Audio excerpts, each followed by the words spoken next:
John, just in terms of that growth number that you're talking about, I'm curious, how much of that going forward is going to be generated out of gas and how much of that is going to be generated out of electricity? Yeah, so good morning. So, yes, as you said, we're announcing our results for the year. So strong operational and financial performance. So operating profit is up 6% to $3.5 billion. But it's been underpinned by very strong investment, up 14% at $4.3 billion.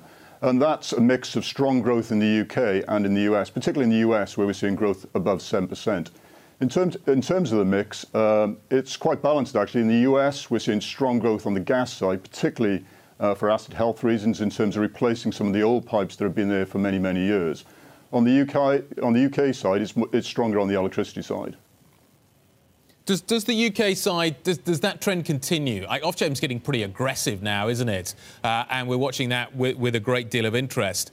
Do you see that story continuing, that it's going to be the electricity side that kind of derives more value to the business? Yeah, so if you look at the investment that we're doing in the UK, over the last 5 years, we've been investing about £1.3 billion per annum.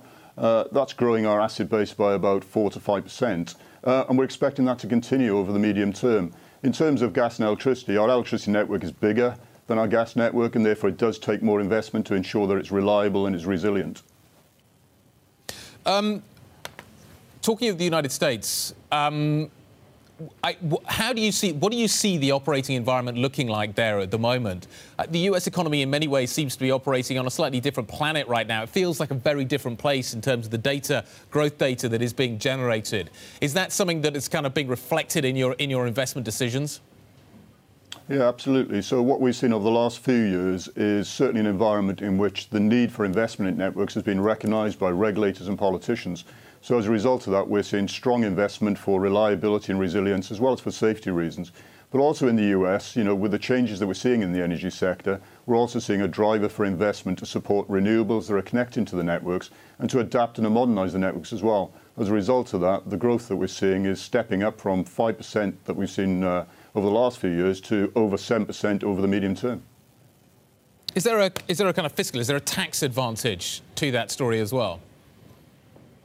Well, I mean, recently, obviously, with the tax reform coming in, then for National Grid and for utilities generally, tax reform is neutral in terms of the economics. But for customers, it does benefit them. So the reduction from 35% to 21% means because taxes are passed through for us, customers see that benefit. And I guess that does create some headroom to allow for further investment. John, I'm always curious to see how the car sales data come through, both in the UK, in Europe and around the world. We've spoken in the past about the electrification of the transport network. Are we a little ahead of ourselves? Kind of, what's your view? You're going to be the guy that kind of pulls the investment decisions that's in many ways going to make this happen.